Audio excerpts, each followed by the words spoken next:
Assalamualaikum warahmatullahi wabarakatuh. Selamat siang kembali, tetap semangat di kegiatan ini. Pada hari ini sebagai pembicara terakhir di tema solusi cerdas pendidikan bermutu dan merata di Buta Batara Siang, sudah hadir Bapak Profesor Dr. Haji Hasnawi Haris M.Hum sebagai Ketua Umum PGRI Provinsi Sulawesi Selatan, yang tentunya pada saat ini menjabat sebagai Wakil Rektor 1 bidang akademik, akan mengantarkan bagaimana pembelajaran jarak jauh atau tentang solusi-solusi cerdas di masa pandemi tentunya COVID-19 ini, bagaimana khususnya di kita Kabupaten Pangkep PGRI untuk memotivasi meningkatkan kualitas pembelajaran dan khususnya kompetensi pedagogi kita di 4.0 atau di Society 5.0. Kepada Bapak Ketua Umum PGRI Provinsi Sulawesi Selatan, disilahkan.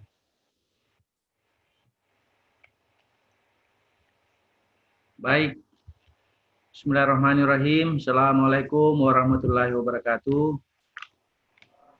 Selamat sore, salam sejahtera untuk kita semua. Yang saya hormati Ketua Kabupaten PGRI Pangkep, Pak Sekretaris, Bapak Ibu para peserta webinar yang saya hormati. Mohon maaf, saya ganti dulu latarnya, kayaknya ini tidak bagus.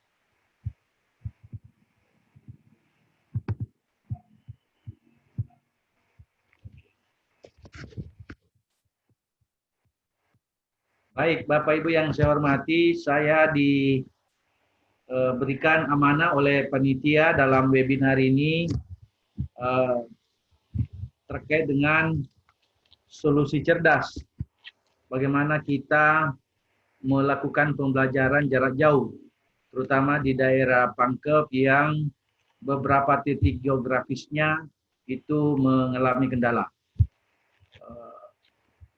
Pertama-tama mari kita memanjatkan puji syukur kehadirat Allah Subhanahu wa Ta'ala atas izin, kuasa, dan kehendaknya. Mohon maaf Pak Ketua atau Pak Moderator, apa suara saya jelas ya? Jelas, Prof. Oke, kasih.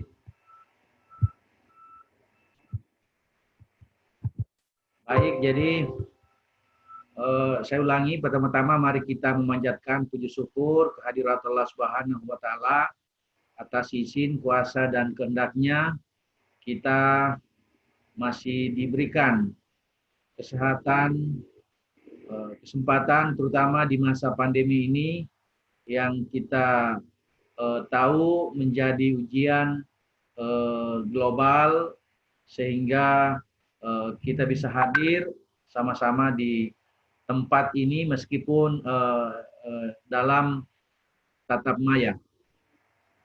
Salawat dan taslim kita kirimkan kepada junjungan kita Nabi suci Rasulullah Muhammad Sallallahu Alaihi Wasallam. Bapak Ibu yang saya hormati,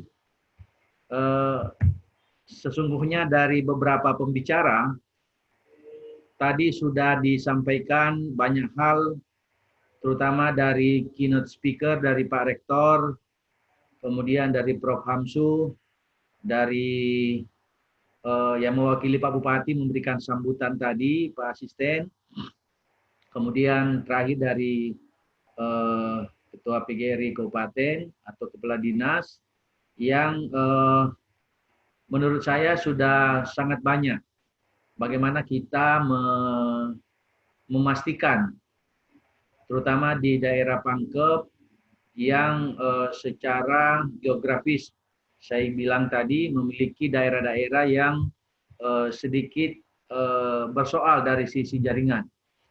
Namun sebelumnya saya ingin merespon apa yang disampaikan Pak Rektor tadi, bahwa keinginan kita untuk melakukan perluasan akses atau pemerataan pendidikan di daerah-daerah terluar dengan mencoba membuat kebijakan-kebijakan yang sifatnya struktural dari UNM untuk setiap periodik mengirimkan mahasiswa yang bisa membantu. Ini secara kelembagaan itu sesungguhnya sudah lama kita siapkan. Apalagi dalam kondisi saat ini, di tengah kebijakan Pak Menteri, Kampus Merdeka, Merdeka Belajar, dari 8 program yang menjadi epicentrum utama dari Kampus Merdeka, Merdeka Belajar, memang ada 2 item kegiatan yang kira-kira itu bisa disinkronisasi menjadi bagian dari tanggung jawab kelembagaan UNM untuk membantu pemerintah Kabupaten Pangkajene Kepulauan. Ada program yang namanya asistensi mengajar di satuan pendidikan. Ini nanti bisa dielaborasi sekaligus bisa kita kolaborasi dalam konsep pembelajaran atau konsep pendekatan 3T. Pendekatan daerah terluar, terpencil, terdepan yang kira-kira itu secara periodik akan secara kelembagaan di arrange oleh UNM. Kemudian satu kegiatan lagi ada yang namanya KKN tematik. Nah, di Kampus Merdeka, Merdeka Belajar, 2 program ini nanti yang akan bisa atau dapat kita sinkronkan membantu pemerintah Kabupaten Pangkep itu menyelesaikan problem yang ada terutama dari sisi keterbatasan ketersediaan SDM yang ada di pulau-pulau yang kira-kira itu bisa mengagregasi terutama untuk peningkatan IPM termasuk untuk meningkatkan APK di Kabupaten Pangkep khususnya di sektor pendidikan dasar termasuk tentu bisa atau dapat memungkinkan untuk pendidikan menengah. Itu respon pertama. Respon yang kedua, secara kelembagaan tadi karena saya ikut di sampingnya Pak Rektor ketika memberikan sambutan sekaligus memberikan memberikan materi, saya mencatat saya tadi diperintahkan oleh beliau untuk mencoba memang membreakdown, membuat tornya bagaimana program ini bisa jalan efektif. Sehingga teman-teman yang ada di daerah, terutama di Pangkep itu terbantu dengan kehadiran anak-anak mahasiswa kita yang sebelumnya sudah kita coaching untuk bersiap untuk mengabdi di satuan pendidikan dalam program asistensi mengajar dan KKN tematik tadi yang bisa digabung, yang di satu sisi juga membantu mahasiswa karena kalau dulu program ini sangat terbatas waktunya, kalau ini itu bisa sampai 1 semester, bisa 6 bulan. Jadi secara periodik itu bisa dijalankan dengan baik. Baik, kemudian terkait dengan pembelajaran daring, saya kira saya ingin dulu memastikan bahwa secara umum pembelajaran daring ini adalah sebuah momentum yang harus dihadapi, suka atau tidak suka. Dengan adanya pandemi global, itu membuat seluruh elemen, terutama tenaga pendidik atau guru, itu benar-benar harus familiar, benar-benar harus bisa menerapkan atau menggunakan teknologi dalam melakukan proses pembelajaran. Saya masih ingat ketika awal-awal program peningkatan kompetensi pendidik di era sertifikasi guru, memang salah satu kompetensi yang harus melekat pada setiap guru atau pada setiap pendidik adalah kompetensi menggunakan IT dalam proses pembelajarannya. Dulu masih ada alasan bagi kita karena kita dapat menjalankan proses pembelajaran sekalipun tidak menggunakan IT. Saat ini di era pandemi, di era di mana kita harus terbatasi oleh ruang dan waktu dan kesempatan untuk melakukan proses pembelajaran di satuan-satuan pendidikan, membuat kita harus mampu melakukan proses pembelajaran dengan pendekatan atau dengan metode pembelajaran daring. Nah, ada 3 hal yang menurut saya bisa saya tawarkan kepada teman-teman di PGRI Pangkep dan tentu terkhusus kepada pemerintah Kabupaten Pangkep untuk memastikan bagaimana kita melakukan pemerataan. Pemerataan ini dari sisi tentu kuantitas atau jumlah yang harus berbanding lurus dengan peningkatan kualitas. Jadi menurut saya satu kali berangkat ada unsur pemerataan dari sisi kuantitas, tapi di saat yang sama secara paralel juga harus dipikirkan bagaimana kita menjaga, mengendalikan, mengkoordinasikan sisi atau aspek kualitasnya. Ada 3 hal yang saya ingin tawarkan pada kesempatan sore hari ini. Yang pertama dari struktur. Jadi ada 3. Pertama dari sisi struktur, yang kedua dari sisi substansi, dan yang ketiga dari sisi budaya atau kultur. Nah, dari sisi struktur, dari sisi struktur ini sangat terkait dengan, mohon maaf, sangat terkait dengan peran dari stakeholder pendidikan. Kalau Pangkep ingin mendorong dan mempercepat atau mengagregasi pemerataan akses pendidikan di Kabupaten Pangkep, terutama di daerah-daerah terpencil, maka koordinasi kerjasama stakeholder pendidikan itu menjadi kata yang mutlak. Stakeholder pendidikan yang saya maksud adalah bagaimana peran teman-teman di Dinas Pendidikan Kabupaten Pangkep untuk memberdayakan seluruh stakeholder yang lain.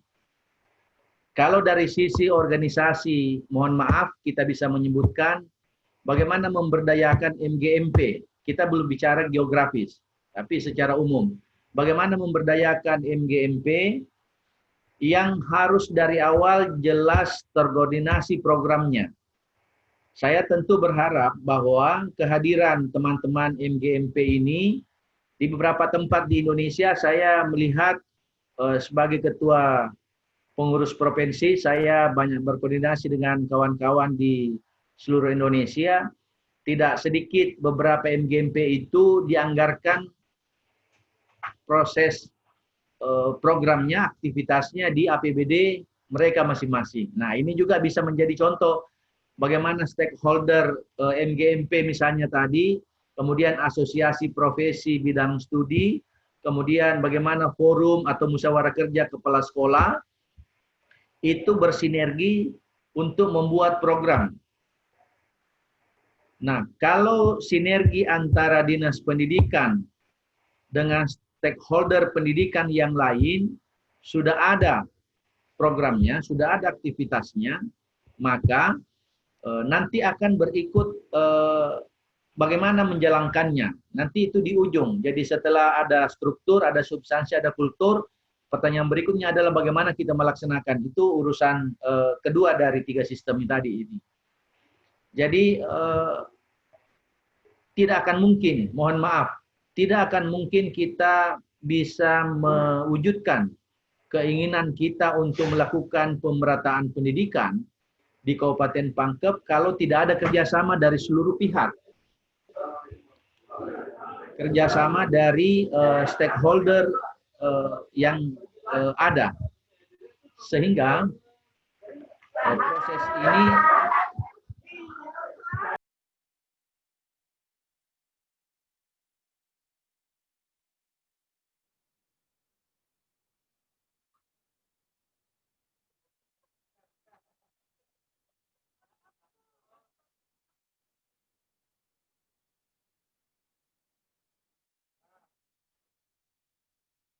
Abe, ini kurang, saya pindah tempat, Pak Ketua. Mohon maaf, Pak Moderator, saya pindah tempat, agak kurang bagus tadi jaringan. Silakan, Prof.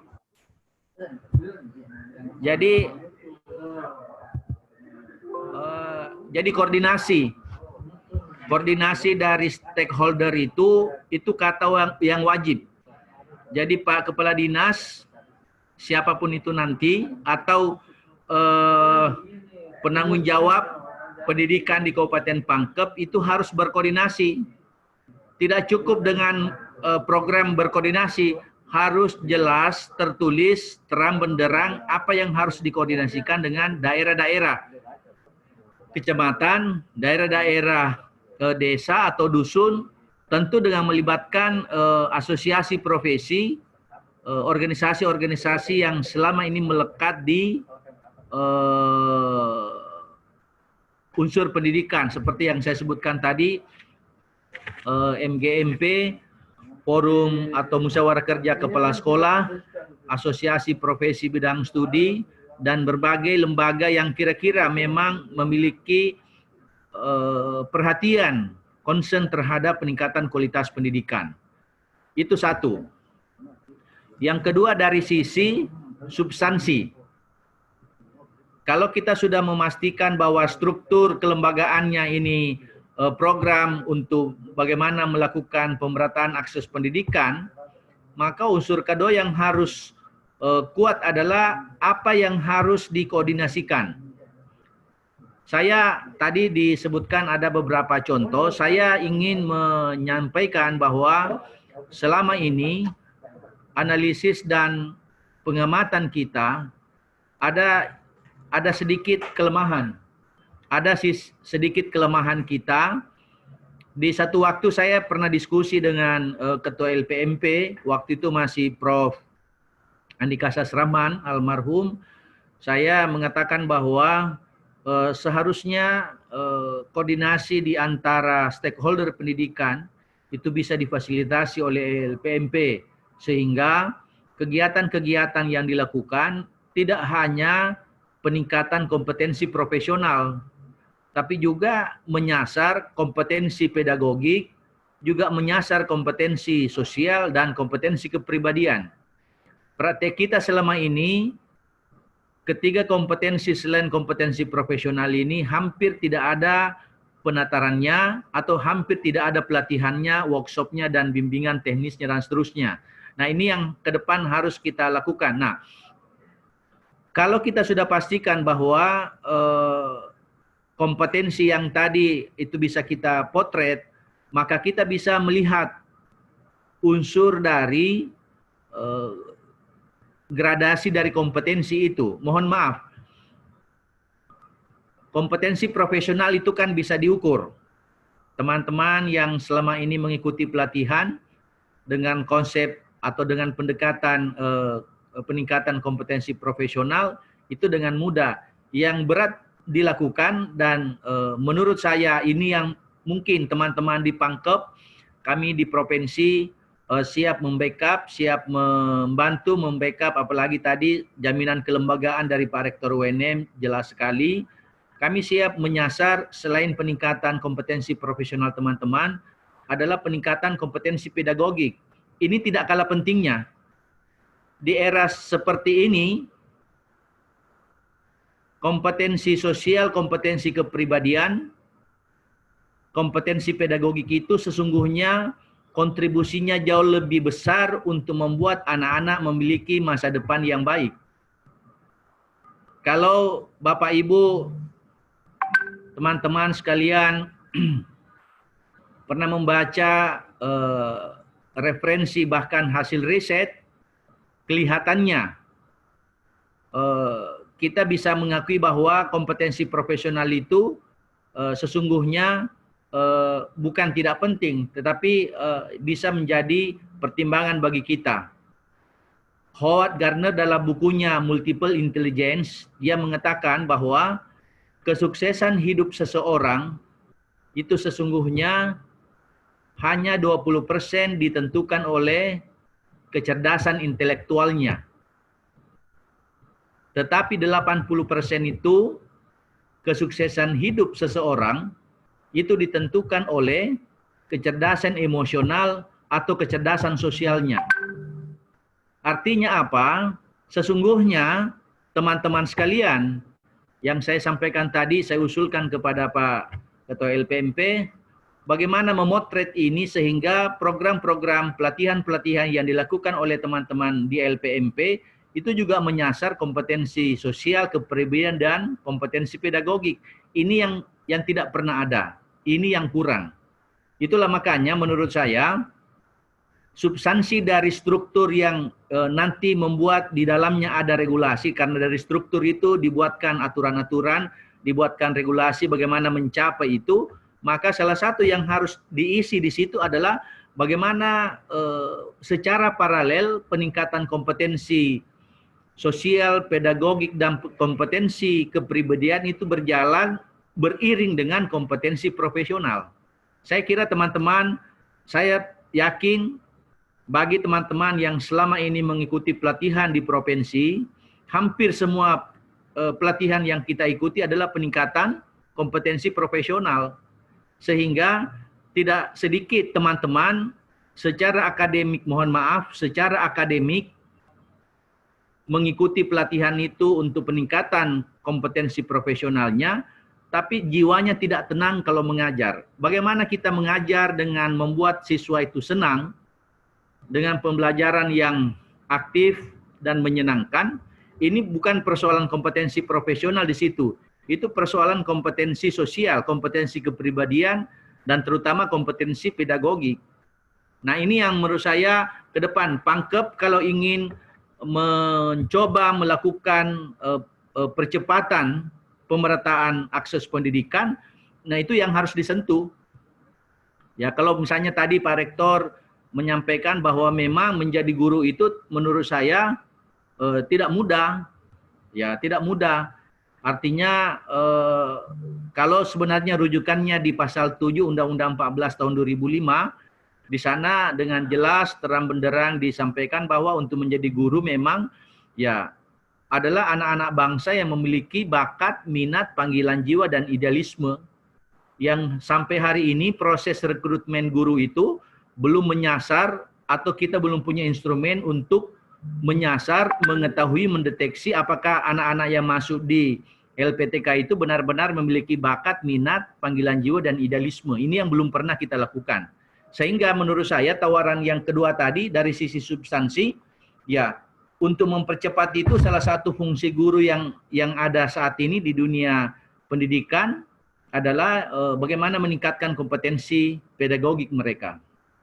Yang ketiga, menurut saya, sebelum masuk ke pembelajaran daring sebentar, menurut saya budaya atau kultur kita juga harus berubah.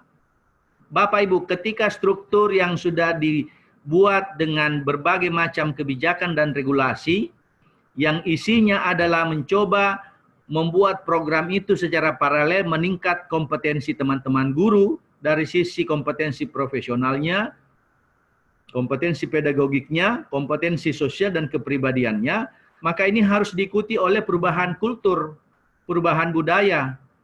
Nah, ini yang menurut saya tabe. Saya sering membawakan materi dan saya melacak sejauh mana sebenarnya rasa memiliki kita terhadap profesi guru. Saya sering membuat joke sederhana. Saya katakan bahwa saat ini kita berhadapan dengan profesi-profesi yang lain, yang oleh profesi lain itu sangat menghargai profesinya.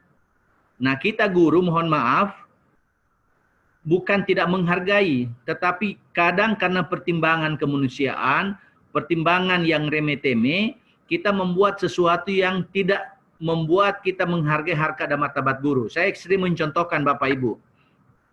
Saya kira di Pangkep banyak becak juga, atau adalah becak.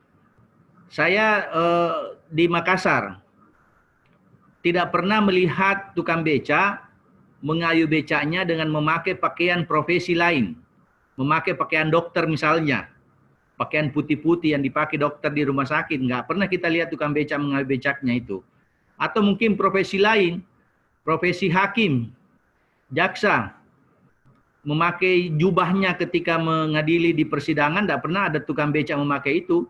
Tetapi kalau kita tanya, pernahkah Anda melihat tukang becak mengayuh becaknya dengan memakai pakaian korpri, memakai pakaian PGRI? Ya mungkin kita bisa menjawab, sering kita lihat, ini adalah refleksi dari kita sebenarnya tidak atau belum pada posisi menghargai harkat dan martabat kita sebagai guru. Mohon maaf, tidak ada kaitannya dengan pakaian PGRI, pakaian Korpri dan seterusnya dengan menghargai profesi kita, tetapi saya kira saya ingin sampaikan kepada kita, Bapak Ibu, mengapa pakaian profesi hari ini kita belum ada di Makassar. Belum ada di Indonesia. Karena inilah yang belum bisa kita hasilkan. Kalau profesi lain bekerja, Bapak Ibu, coba lihat ki dokter, kalau dia menjalankan profesinya, dia memakai pakaian dokter. Dia memakai pakaian yang menurut etika profesi mereka, mereka harus kenakan itu. Pertanyaannya adalah, bagaimana dengan teman-teman guru, mulai dari PAUD atau TK sampai bahkan perguruan tinggi, melaksanakan tugasnya, kita memakai pakaian biasa. Belum pernah kita lihat, karena memang belum ada pakaian profesi kita. Kalau kita ke kecamatan, kalau kita ke kabupaten, tidak ada bedanya pakaian, kalau kita pakaian safari atau pakaian resmi daerah, nggak ada bedanya pakaiannya guru di kantor pakaiannya guru dengan pakaiannya pegawai di kantor bupati atau kantor kecamatan. Itu artinya ke depan memang dibutuhkan menurut saya pakaian profesi. Nah, saya lagi berjuang bersama dengan kawan-kawan yang lain di berbagai daerah untuk mendorong ada corak baru dari PGRI yang kita dorong menjadi pakaian profesi. Yang kalau kita mengajar harus kita kenakan itu. Ini salah satu bentuk perjuangan untuk mengedukasi masyarakat ke depan bahwa ketika guru melaksanakan tugasnya, siapapun tidak boleh melakukan intervensi. Secara kelembagaan juga PGRI Provinsi Sulawesi Selatan mendorong untuk secara kolektif terstruktur di setiap kabupaten kota harus ada perda perlindungan guru. Kami sudah programkan itu dan menurut saya ke depan ini akan termasuk di Pangkep. Nanti kita akan minta kepada Pak Ketua PGRI untuk bekerja sama menghasilkan perda perlindungan guru. Karena menurut saya salah satu mata rantai dari keterpurukan dunia pendidikan saat ini karena penghargaan terhadap guru itu berkurang karena berhadapan dengan kepentingan-kepentingan yang lain. Katakanlah diantaranya karena secara limitatif materi muatan yang ada di undang-undang guru itu tidak terlalu connect dengan muatan yang ada di undang-undang perlindungan anak. Ini yang harus kita benahi ke depan. Sehingga kultur yang harus terbangun oleh kita Bapak Ibu harus berubah. Nah, inilah yang menurut saya pekerjaan berat. Tidak mudah merubah karakter seseorang. Tidak merubah karakter atau kepribadian guru. Tetapi menurut saya karakter itu bisa berubah. Saya ingin kasih contoh Bapak Ibu, dengan intervensi berbagai sistem atau rekayasa yang ada, kebiasaan kita itu bisa berubah. Kalau di sekolah, atau di satuan pendidikan atau di mana yang kelihatannya tidak jorok, sekalipun tidak jorok kita biasa meludah. Kenapa? Karena sistem yang dirancang di sekolah itu membuat orang bisa meludah. Bapak Ibu kalau kita ke sekolah, hampir semua sekolah, kantor, instansi, toiletnya itu ada di paling belakang. Kita jalan mencari toilet dan disampaikanlah bahwa ada di bagian paling belakang. Seakan-akan toilet itu di bagian belakang. Tapi Bapak Ibu coba ingat yang biasa masuk di hotel, biasa menginap di hotel. Kalau kita masuk hotel berbintang 2, 3, 4 dan bintang 5, kita masuk di hotel, pasti sebelah kanan itu kita buka pintu pasti toilet. Lalu setelah itu baru ada kamar tidur. Mengapa kita tidak jijik? Karena dirancang sistem di mana seakan-akan tidak kotor itu yang namanya toilet. Nah, respon kita terhadap perubahan ini atau perbedaan sistem ini membuat memang ya karakter kita berubah. Kalau kita lagi di tempat yang tidak seperti hotel, ya kita bisa meludah. Tetapi jarang di antara kita kalau memahami dengan baik sistem yang ada, etika kita menginap di hotel, jarang di antara kita meludah di hotel. Karena ada karpetnya dan seterusnya. Nah, di tempat lain kita meludah karena memang tidak disiapkan tempat untuk meludah dan seterusnya. Nah, bagian-bagian inilah yang menurut saya yang bisa dilakukan untuk mencoba agar pemerataan akses pendidikan di Kabupaten Pangkep itu bisa dilakukan. Saya ulangi, ada 3 faktor yang harus bisa dilakukan. Pertama dari sisi struktur, di dalamnya ada kebijakan dan regulasi. Dan yang kedua bagaimana substansinya, isinya aturan itu, sehingga itu bisa mempercepat pemerataan pendidikan. Dan yang ketiga tentu kultur. Kultur tidak hanya guru, kulturnya siswa, kulturnya tenaga kependidikan, kulturnya birokrasi itu harus berubah semua.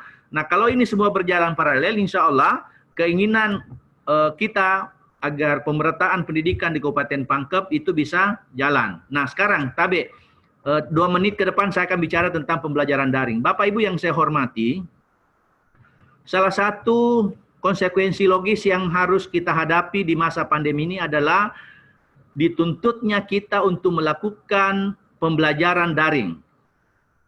Apa artinya?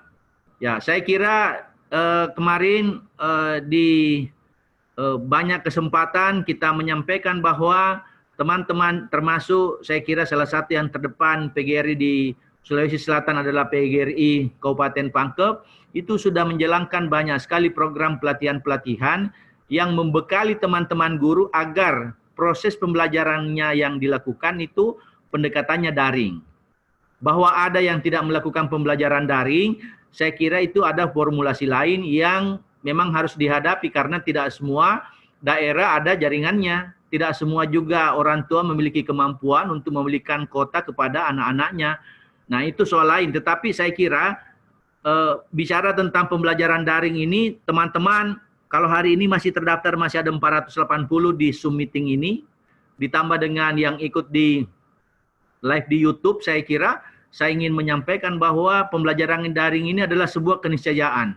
Tidak boleh lagi kita tolak. Kehadirannya adalah sesuatu yang menyadarkan kita bahwa ke depan pembelajaran daring adalah salah satu pembelajaran yang harus dikuasai, dimiliki oleh setiap guru, dimiliki oleh setiap pendidik, tidak bisa tidak. Oleh karena itu secara kelembagaan tentu PGRI Provinsi mendorong kepada teman-teman PGRI di Kabupaten, PGRI di kecamatan atau cabang untuk memprogramkan agar semua teman-teman, siapapun itu yang berada di bawah naungan PGRI, untuk memastikan mereka semua familiar menggunakan pembelajaran daring.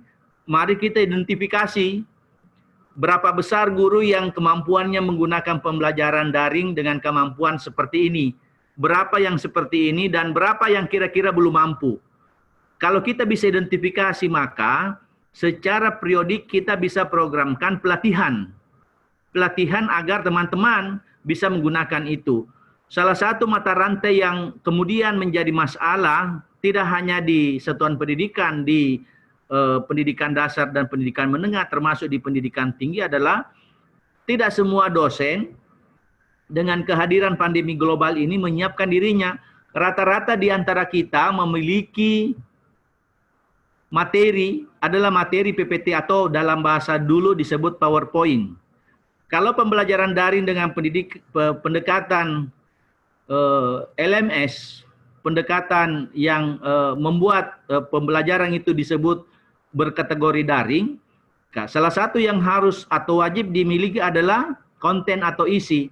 Jadi teman-teman setiap pelajaran, mungkin tidak semua pelajaran, tapi beberapa materi dalam pelajaran itu kita harus online kan. Jadi ke depan ini yang harus dilakukan Bapak Ibu semua. Nah, kemudian terakhir sekali Bapak Ibu yang saya hormati, pertanyaan yang muncul adalah apa standarnya pembelajaran daring itu? Nah, saya ingin menyampaikan bahwa pembelajaran daring itu sebenarnya juga harus disesuaikan dengan karakteristik daerah atau kualitas yang ada di daerah itu. Kita kalau mau menganalogikan, misalnya teman-teman ikut pelatihan, lalu pelatihan itu diajarkanlah tentang bagaimana menggunakan model-model pembelajaran. Ya, model-model pembelajaran jumlahnya puluhan, dilatihlah kita. Nah, salah satu yang biasanya dilatihkan adalah karena ini yang paling dekat, paling cepat bisa mempengaruhi kualitas atau hasil pembelajaran adalah pembelajaran dengan tipe cooperative learning. Itu hasil riset menunjukkan melibatkan siswa dalam banyak bentuk, kemudian melibatkan beberapa siswa dalam proses pembelajaran, itu akan mempercepat pencapaian hasil belajar. Nah, tipe cooperative learning ini adalah diakui secara riset mempengaruhi kualitas. Dilatihlah kita dengan model, ada namanya STAT, ada namanya Jigsaw. Katakanlah dua contoh itu.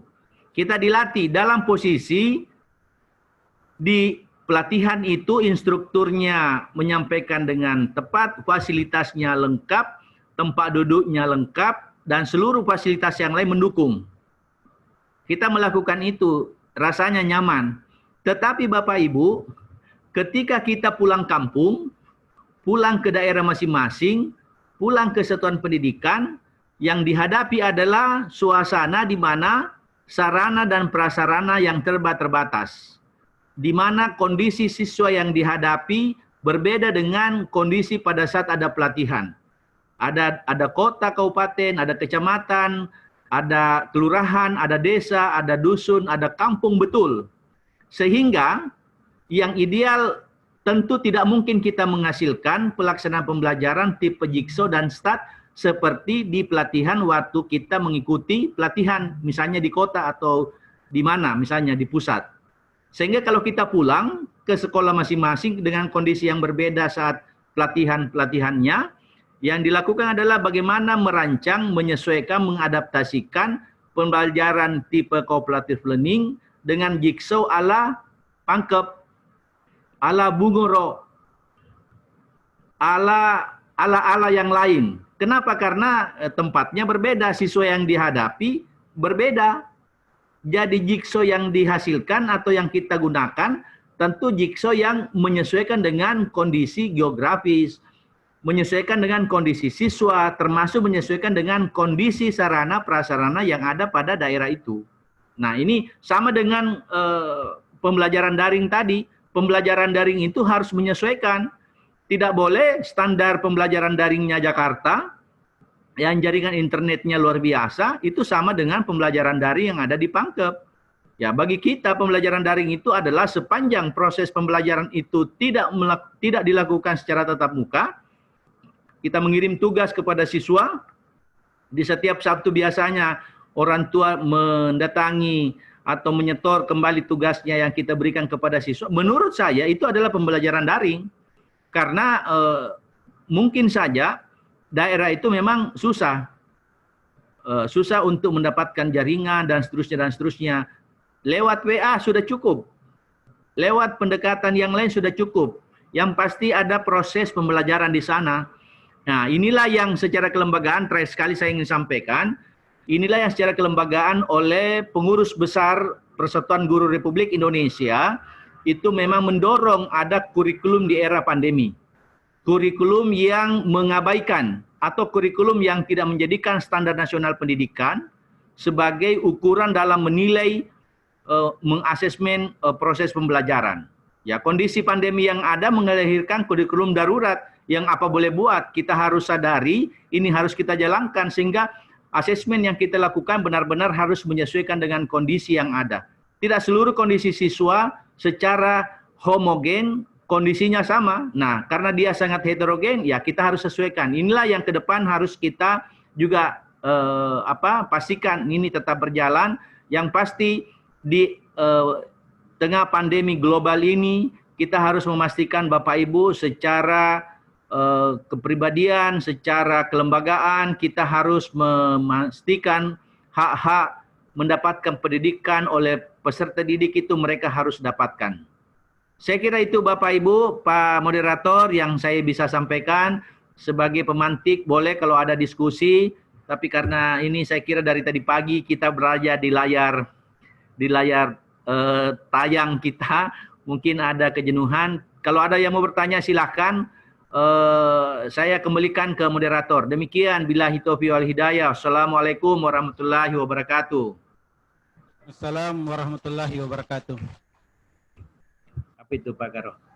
Ya, terima kasih kepada Bapak Ketua PGRI Provinsi Sulawesi Selatan yang telah memberikan pencerahan kepada kita semua bagaimana di masa pandemi ini keniscayaan buat kita bahwa harus dimiliki oleh suatu pendidik kompetensi pedagogi tentunya dalam mengajar, dan tadi sudah dijelaskan bagaimana dalam hal ini Universitas Negeri Makassar membuat KKN tematik sebagai suatu solusi menyelesaikan problem ketersediaan sumber daya manusia khususnya di pulau mengajar tenaga pendidik sebagai asistensi mengajar mungkin, dan di mana 3 hal tadi yang sudah di underline bahwa struktur, substansi, budaya atau kultur yang menjadi hal dasar untuk memberikan sebagai salah satu solusi cerdas pemerataan untuk pendidikan bermutu. Dan di mana di sini adalah kita betul-betul guru sebagai panggilan jiwa, bakat dengan idealisme. Luar biasa sekali pencerahan dari Bapak Ketua PGRI Provinsi Sulawesi Selatan, dan akan mengantarkan kita menjadi pendidik-pendidik yang didambakan oleh peserta didik, tentunya kita menjadi generasi emas yang luar biasa. Mungkin Bapak dan Ibu yang offline atau yang online sekarang ada yang mau ditanyakan, dipersilakan bisa melalui chat atau dengan via YouTube.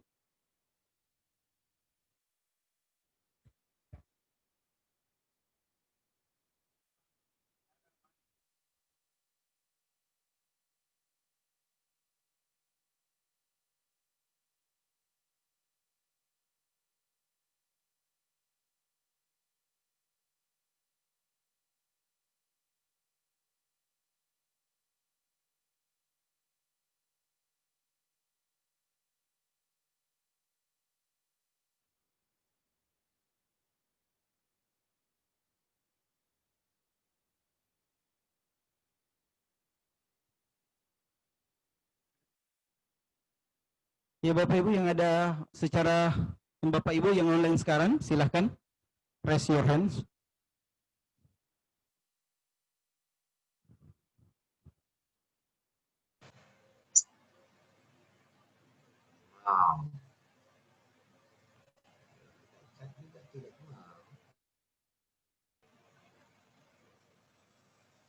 Iya, silahkan di-unmute sendiri Pak yang mau bicara, sudah diatur oleh operator kita. Yang raise hand, silakan.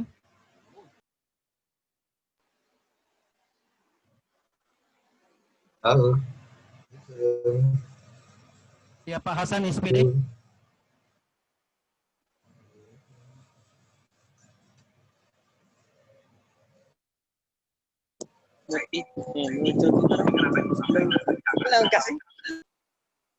Ya.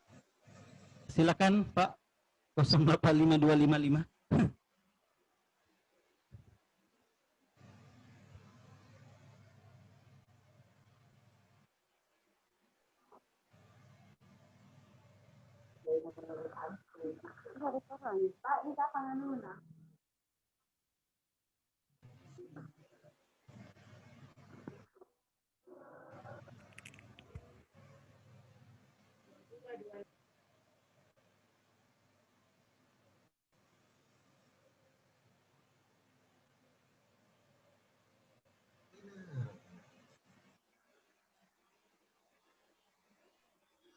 Ya, silakan Bapak Ibu di-unmute sendiri.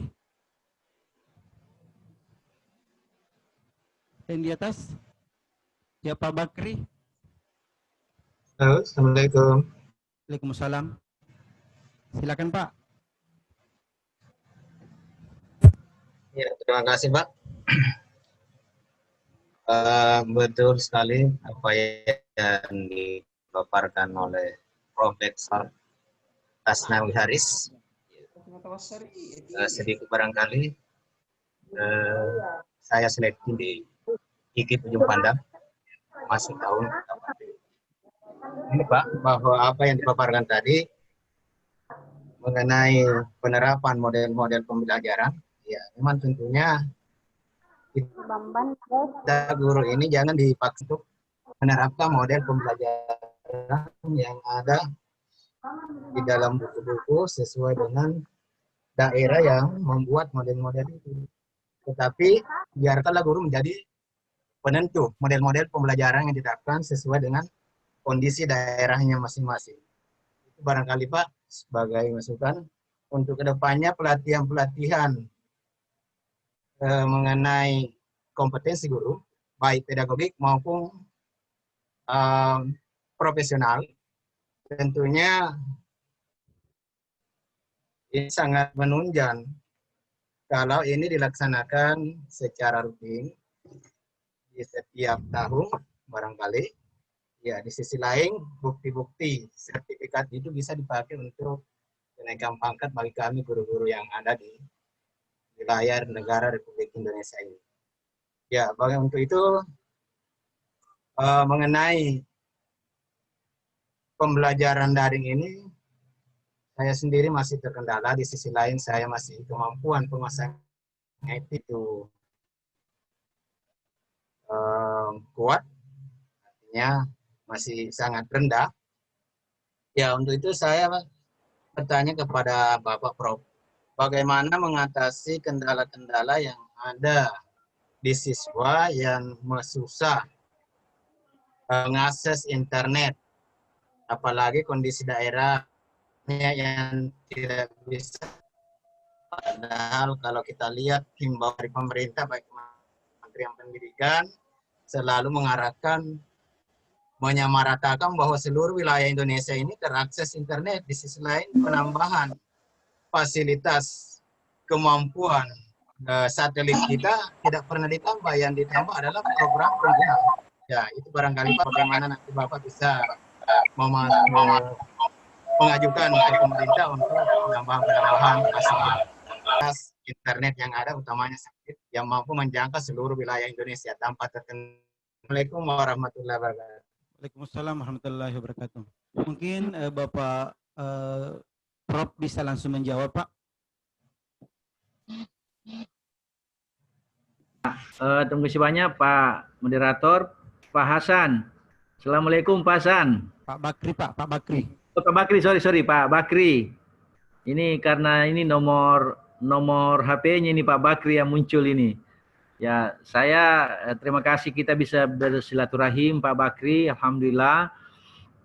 Ya, memang salah satu persoalan atau problem klasik yang kita hadapi adalah tidak hanya di Indonesia Bapak Ibu, tetapi di seluruh dunia. Salah satu sekarang kesulitan yang selalu ditemukan adalah bagaimana dengan kondisi anak didik kita yang secara geografis dan atau secara ekonomis misalnya tidak mampu mengikuti pembelajaran daring itu. Ya, kalau secara ekonomi berarti tidak mampu menyiapkan kota, kalau secara geografis misalnya memang tidak ada jaringan. Bagaimana kita menyiasati itu? Saya ingin menyampaikan kepada kita bahwa kalau kita berangkat tadi dari prinsip kita menjadi guru, di mana kita secara limitatif diakui memiliki bakat, minat, panggilan jiwa dan idealisme, maka tidak ada kata menyerah. Mari kita mendeskripsikan proses pembelajaran kita sesuai dengan kondisi yang ada. Itulah yang oleh PGRI Pusat atau pengurus besar PGRI itu didorong agar ada yang namanya kurikulum di era pandemi. Kurikulum yang memastikan bahwa proses pembelajaran bisa berjalan, tetapi dengan standar-standar yang terbatas, yang teradaptasi dengan kondisi lingkungan yang ada. Oleh karena itu, jika ada kondisi yang seperti bahasakan Pak Bakri tadi, maka yang harus dilakukan kalau tidak ada jaringan apa boleh buat? Bapak harus mencari formula agar proses pembelajaran itu tetap berjalan. Di banyak tempat yang dilakukan adalah mencoba seorang guru misalnya menyusun tugas lalu dikirimkan kepada peserta didik dengan memberi durasi waktu yang tidak membuat mereka harus stres, tidak membuat orang tuanya harus stres. Ya, mungkin dengan cara apa kita mengirimkan tugas itu, kalau ini dia modelnya seperti itu tadi, lalu dikasih waktu misalnya sekitar 2-3 hari atau 1 minggu, ya minggu berikutnya ketika selesai datanglah orang tuanya atau siapapun menyetorkan kembali. Saya kira ini banyak banyak dilakukan oleh teman-teman di seluruh Indonesia. Nah, kondisi jaringan ini tidak bisa kita tidak bisa kita berikan solusi jika memang jaringannya tidak ada. Nah, dari sisi ekonomi, saya kira memang ini harus bersinergi.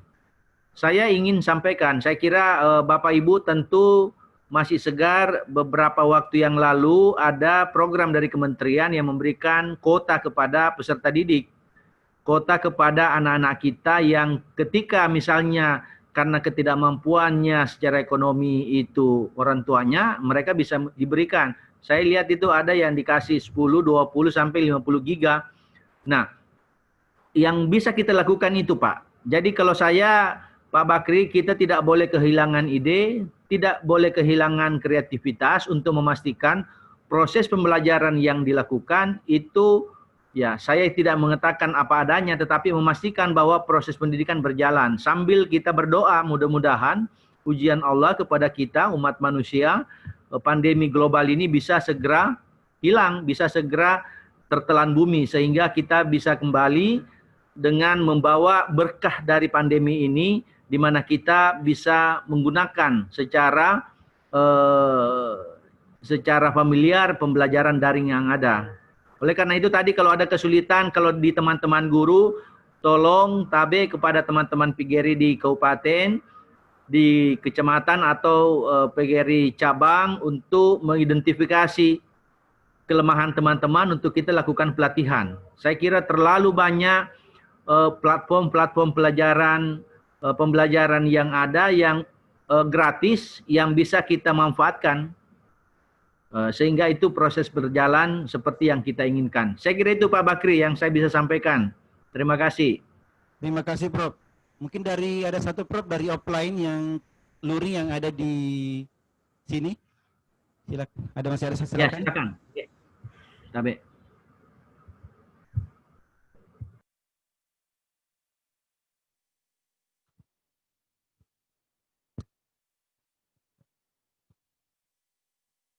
Terima kasih. Assalamualaikum warahmatullahi wabarakatuh.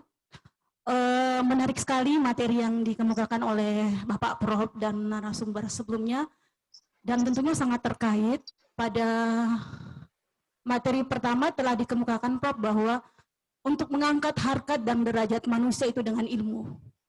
Ya, dan jelas dinyatakan oleh Pak Rektor tadi dalam satu ayat Al-Quran dikatakan yarfa'ullahul ladzina amanu minkum wal ladzina utul ilma darajah.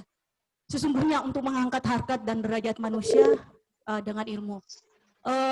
Dan keterkaitan dengan materi yang dikemukakan oleh Prof bahwa pandemi ini selain merupakan ujian buat kita, tentunya merupakan tantangan bagi guru. Salah satunya bagaimana melakukan sebuah formula mengajar anak-anak kita baik melalui daring, sinkronis maupun asinkronis. Yang kendala utama yang kita hadapi selain pembelajaran yang tadi adalah kendala pada pendidikan karakter peserta didik. Terutama Pak Prof pada peserta didik baru yang notabene kita tidak pernah bertemu, kemudian melakukan pembelajaran melalui proses daring. Yang ingin kami tanyakan, solusi cerdas apa yang kita bisa lakukan sebagai pendidik untuk membina pendidikan karakter peserta didik kita, karena tentunya kita ketahui bahwa pendidikan karakter itu diperoleh melalui proses habituasi atau pembiasaan. Saya kira demikian. Terima kasih. Akhirul kalam wabillahi taufiq wal hidayah. Assalamualaikum warahmatullahi wabarakatuh. Waalaikumsalam warahmatullahi wabarakatuh. Habib Prof, silahkan.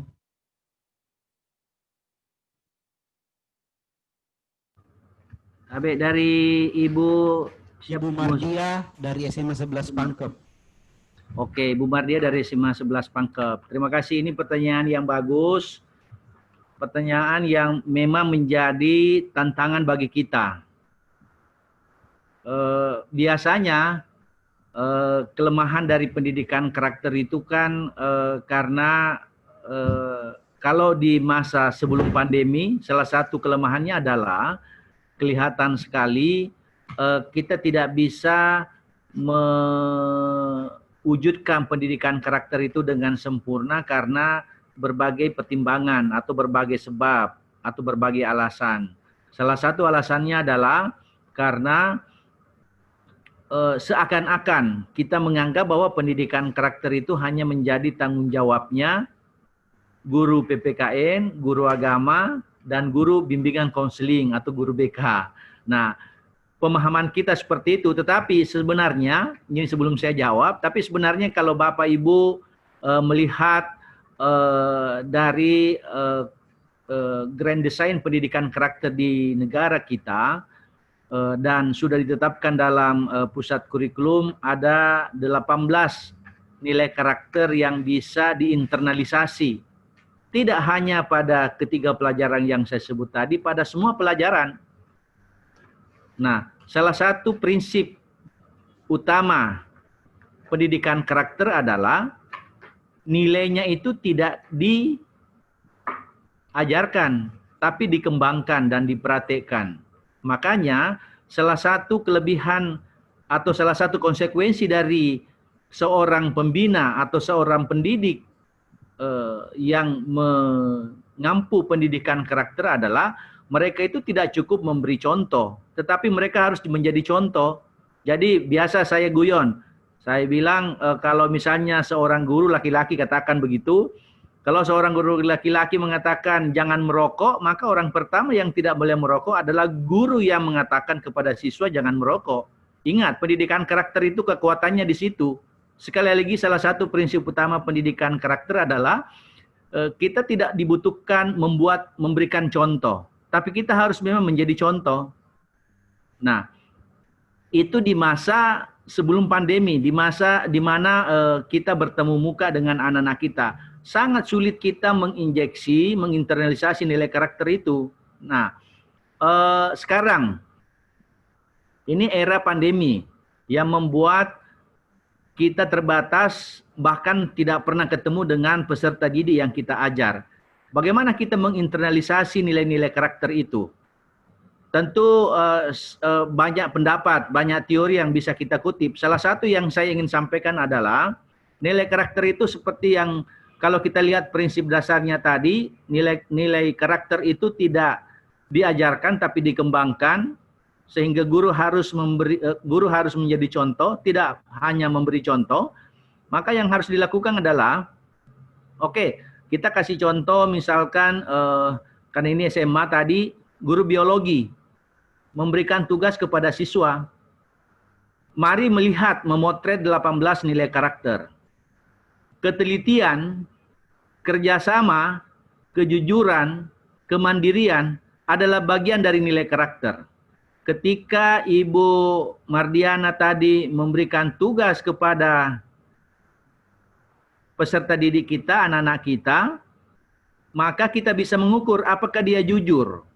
Jujur dalam pengertian apakah dia yang kerjakan sendiri tugasnya, atau dikerjakan oleh orang tua, atau dia kalau kita ingin membuat mereka ini bekerja sama, apakah dia bekerja sama dengan teman-temannya, atau tidak. Atau kita ingin melihat kemandiriannya. Kita tentu bisa merubah tugas itu dengan mencoba menginjeksi nilai kemandirian yang ada di dalamnya. Itu satu. Yang kedua, seorang guru yang bijak dan baik hati dan tidak sombong, ketika memberikan tugas kepada peserta didik, lalu kita ingin mengukur nilai karakternya. Katakanlah, kita bisa menilai siapa yang paling cepat. Paling cepat mengumpulkan tugas setelah kita susun instrumennya, berarti anak ini benar-benar perhatian terhadap tugas. Bagi yang selalu terlambat, itu ada catatan sendiri. Nah, model-model seperti inilah yang sesungguhnya bisa kita nilai sebagai nilai karakter. Nah, paralel dengan itu, Bapak Ibu, saya ingin menyampaikan, tidak sadar kita, bahkan mungkin kita sadar, sesungguhnya sebelum era pandemi, ada yang kita sebut dengan kurikulum tersembunyi. Kurikulum yang tidak diprogramkan. Kurikulum yang seakan-akan tidak pernah diajarkan, tapi itulah yang membuat siswa teringat dengan inspirasi yang kita berikan, dengan keramahan yang kita tunjukkan di depan satuan pendidikan atau di depan kelas, dengan respon yang baik kita terhadap peserta didik kita, itulah yang mereka akan harapkan. Oleh karena itu, saya pernah sampaikan di forum bahwa sebenarnya sekalipun kurikulum tersembunyi ini tidak diprogramkan sebagai sebuah nilai dalam mata pelajaran, tetapi kalau teman-teman guru memahami manfaat dari kurikulum tersembunyi, manfaat dari kurikulum yang tersembunyi ini, maka dia harus menyiapkan pembiasaan-pembiasaan yang dilakukan oleh guru terhadap siswa. Ketika siswa itu ingin dilatih bagaimana dia benar-benar bisa bekerja sama, maka harus diciptakan oleh guru agar anak-anak itu bisa bekerja sama. Ya, saya kira di kampung sampai saat ini, atau kita dulu ketika SD, ketika SMP, sebagai nilai karakter biasa kalau kita diberikan tugas oleh siswa, yang memeriksa itu adalah teman-teman kita di samping kita. Mereka jujur menyampaikan bahwa nilai kita, jawaban kita salah. Itu menguji kejujuran anak-anak sebenarnya. Memberikan pelajaran kepada mereka bahwa kalau teman kita nilainya bagus, atau kalau teman kita menunjukkan kinerja yang bagus, punya prestasi yang bagus, kita harus mengakui bahwa memang mereka bekerja atau berkinerja bagus. Tapi kalau salah jawabannya, ya harus juga kita jujur mengatakan jawabannya salah. Oleh karena itu, Ibu Mardiana tadi ada dua hal yang saya kira saya sampaikan penguatannya adalah pendidikan karakter itu, sekali lagi itu tidak diajarkan tapi dikembangkan. Guru tidak hanya memberi contoh, tapi betul-betul menjadi contoh. Yang kedua, inisiatif positif yang ada di dalam kurikulum tersembunyi, agar kebiasaan-kebiasaan yang baik yang biasa dipertontonkan oleh teman-teman guru itu bisa menjadi bahan oleh siswa untuk mempraktekkan ketika mereka ada di luar sana, apalagi dalam kondisi pandemi seperti ini. Saya kira itu, Pak Moderator. Nah, ini moderatornya lagi break. Terima kasih, Prof. Oke, silakan. Pak Amrin, silakan.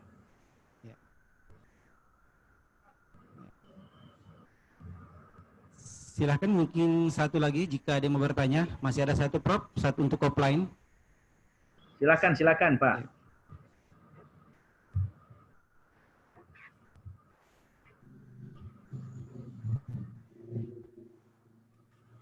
Terima kasih Pak Prof atas materi yang telah disampaikan kepada kami, baik teman-teman dari peserta seminar yang langsung maupun yang sementara melalui web atau online. Jadi mungkin untuk saat ini kami atau saya pribadi hanya sekedar curhat, dan juga dari curhat saya mungkin mewakili teman-teman, karena dari tadi penanya itu tidak ada mungkin yang mewakili. Yang lebih banyak pesertanya mungkin pada saat ini adalah teman-teman dari guru SD. Pada saat ini kami ingin bertanya sebenarnya, karena proses pembelajaran di masa pandemi yang kami alami saat ini itu kayaknya berada di antara dua jalur, di mana kami harus mendengarkan atau mengikuti aturan atau edaran dari pemerintah dalam hal gubernur untuk melaksanakan pembelajaran daring atau online. Namun kami terkendala dalam hal ini di SD, karena di SD tidak seperti mungkin teman-teman yang mengajar di sekolah tingkat lanjutan seperti SMP dengan SMA, karena mereka lebih mudah untuk memahami apa yang disampaikan oleh guru melalui daring.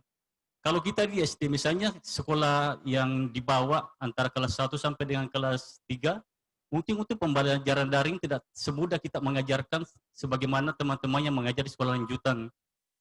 Semisal dengan anak didik kita yang peserta SD kelas 1 sampai kelas 3 sangat susah sekali mengajar daring.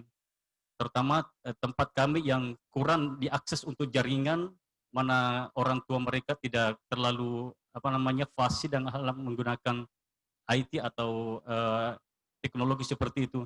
Jadi yang kami butuhkan di sini, bagaimana solusi yang kami harus lakukan sebagai tenaga pengajar yang berada di sekolah dalam hal di tingkat dasar, supaya ilmu yang kami miliki tetap kami bisa transfer untuk memberikan penilaian kepada peserta didik kami. Dengan kendala seperti tadi, kalau kita tetap mengajarkan secara daring, terkendala masalah yang seperti yang kami jelaskan, masalah jaringan, fasilitas HP atau Android, bahkan paket data itu tidak bisa disediakan oleh orang tua siswa.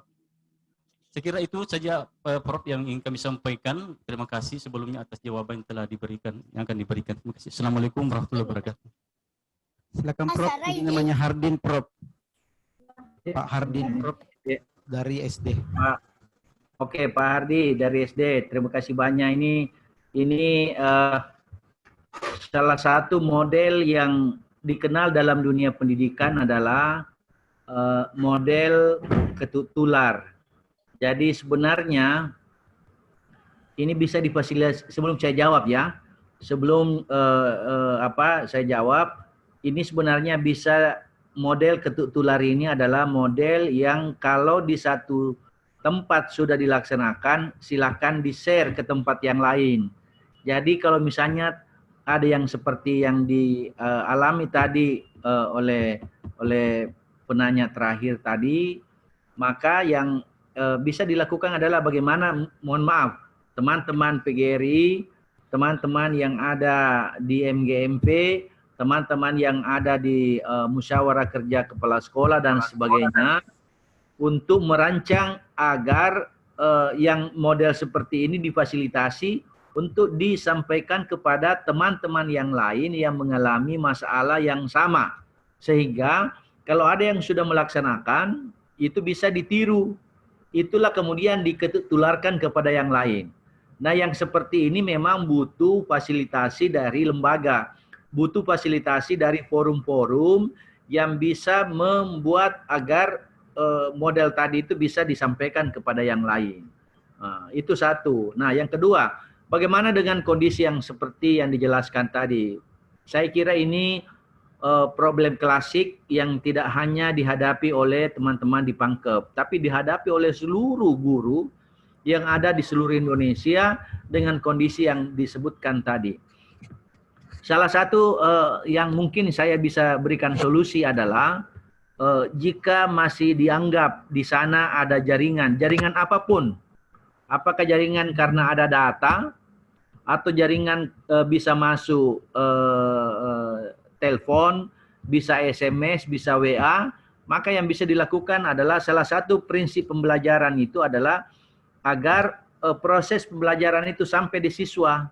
Bagaimana dengan anak-anak yang di kelas rendah, katakanlah di kelas 1 sampai kelas 3 SD misalkan. Maka proses pembelajaran itu harus didampingi oleh orang tua.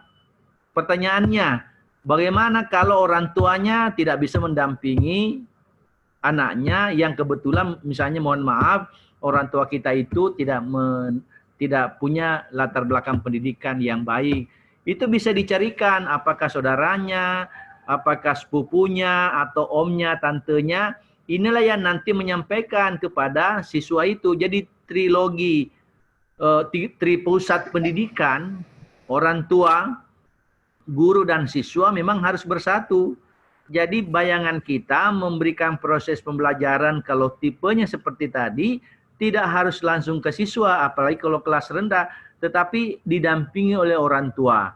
Di sanalah kemudian bisa orang tua dengan gaya bahasa yang berbeda dengan kita menyampaikan. Nah, tentu dibutuhkan memang sinergi. Orang tua yang seperti ini, mohon maaf, orang tua tentu tidak sama semua latar belakang pendidikannya. Nah, tentu dalam posisi seperti itu, ya guru tidak boleh kehilangan kreativitas untuk memastikan bahwa informasi itu harus sampai di siswa. Nah, tentu dengan formula yang ada, saya yakin teman-teman bisa tahu bahwa ini yang harus dilakukan. Bagaimana yang sama sekali tidak ada jaringannya? Ya, itu yang saya sebutkan tadi.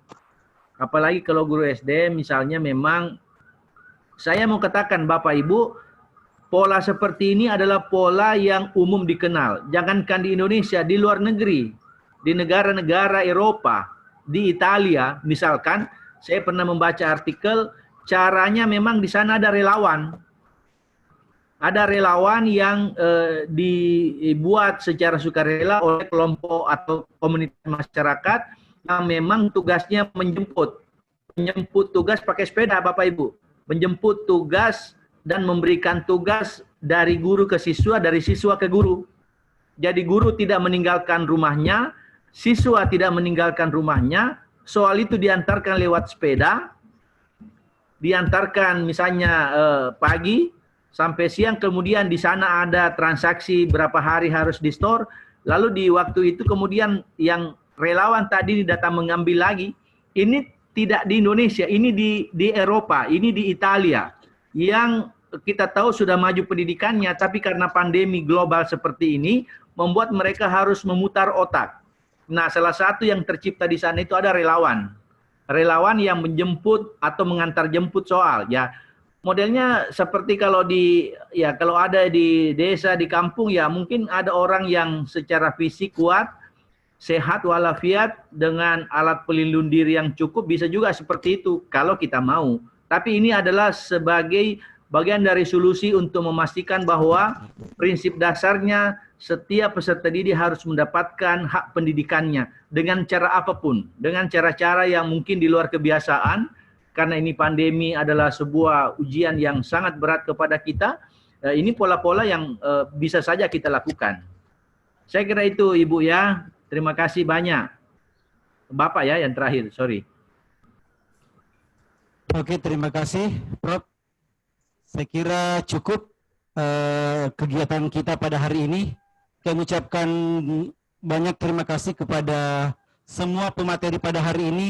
Ada 4 narasumber kita pada hari ini, 5 dengan dengan Ibu Kadis yang diwakili oleh Ketua Umum PGRI Pangkep yang sudah memberikan kita pengarahan. Yang pertama dari Direktur Universitas Terbuka Bapak Dr. Andes Hasanuddin MSc, yang mengatakan bagaimana pembelajaran jarak jauh dengan versus tatap muka menggunakan platform yang beraneka ragam yang bisa meningkatkan kualitas pembelajaran dan pemenuhan indikator pencapaian kompetensi dapat terpenuhi dengan berbagai macam platform yang telah disediakan.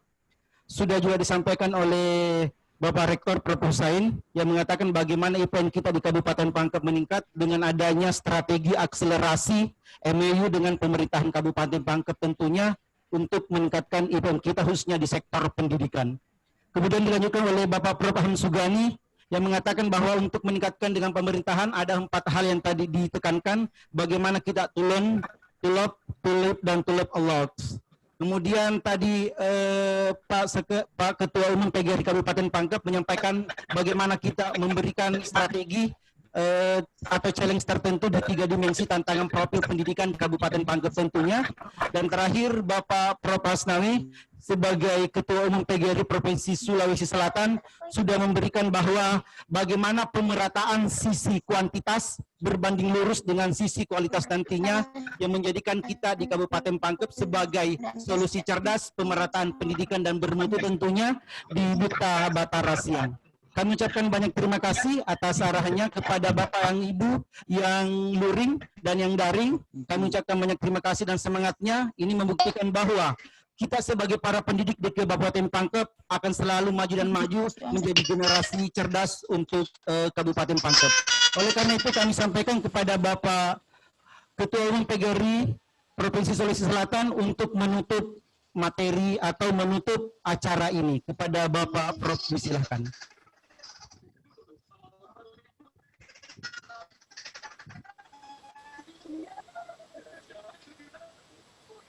Halo Prof, Assalamualaikum Prof.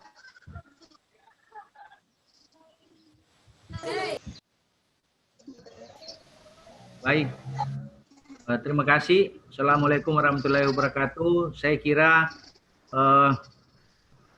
tentu pertama-tama mari kita memanjatkan puji syukur kehadirat Allah Subhanahu wa taala, Tuhan yang Maha Kuasa, atas izinnya. Alhamdulillah kita dari pagi tadi bisa melakukan salah satu bagian dari komitmen kita untuk meningkatkan kualitas pendidikan khususnya di Kabupaten Pangkep dengan mengikuti webinar ini secara seksama.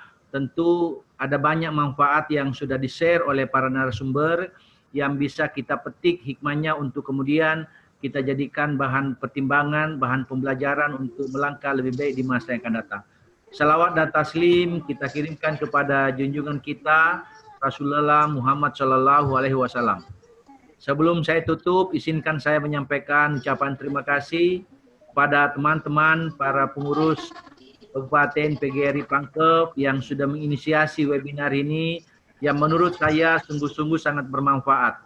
Bagaimana memotret pendidikan dari berbagai perspektif dengan 4 narasumber yang sudah kita saksikan tadi, tentu akan menjadi dokumen, akan menjadi